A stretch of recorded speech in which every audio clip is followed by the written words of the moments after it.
Hello everyone. তো বিকাল বিকাল ঘুরতে বেরিয়ে পড়লাম সানডে। তো যাওয়ার কথা ছিল না, মেয়ে উঠে বলে চলো একটু ঘুরে আসি, যেভাবে বলছে না গিয়ে পারলাম না।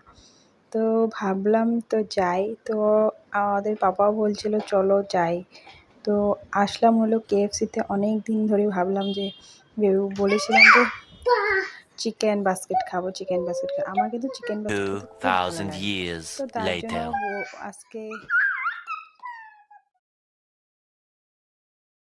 তো চিকেন বাস্কেট খেতে চলে আসলাম। আর সাথে নিয়ে আসলাম আমার দেওরকে, পুচকি আর পুচকির পাপা।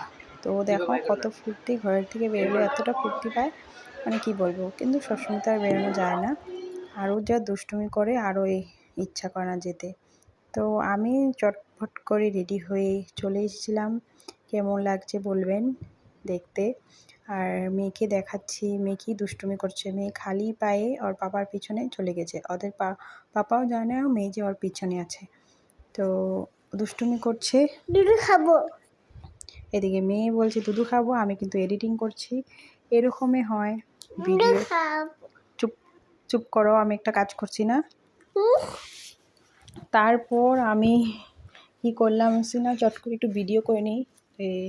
ওদের পাপা ওকে খুঁজে কি না, মুভমেন্টটা একটু করবো। ওদের পাপা কিন্তু একটু তাল হুঁশ কম, কিন্তু না, ওর মেয়েকে খুঁজে নিয়েছে। তো চলে এলো। তো ওদের পাপা নিয়ে আসলো। তো কেএফসির চিকেন বাস্কেট, আই লাভ ইট, মানে কি বলবো, জাস্ট অসাম লাগে। তো 3টা কোকো ছিল লগে। তো আমরা এখন খাবো আর এনজয় করবো, এটার ভিডিও আর করবো না। জাস্ট আপনারা দেখেন আর মজা নেন খাওয়াটার। খুব টেস্টি, খুব টেস্টি। যারা যারা চিকেন বাস্কেট খেতে ভালো পান, লাইক কমেন্ট শেয়ার সাবস্ক্রাইব নিশ্চয় করে দেবেন। আর চিকেন বাস্কেট জিন্দাবাদ।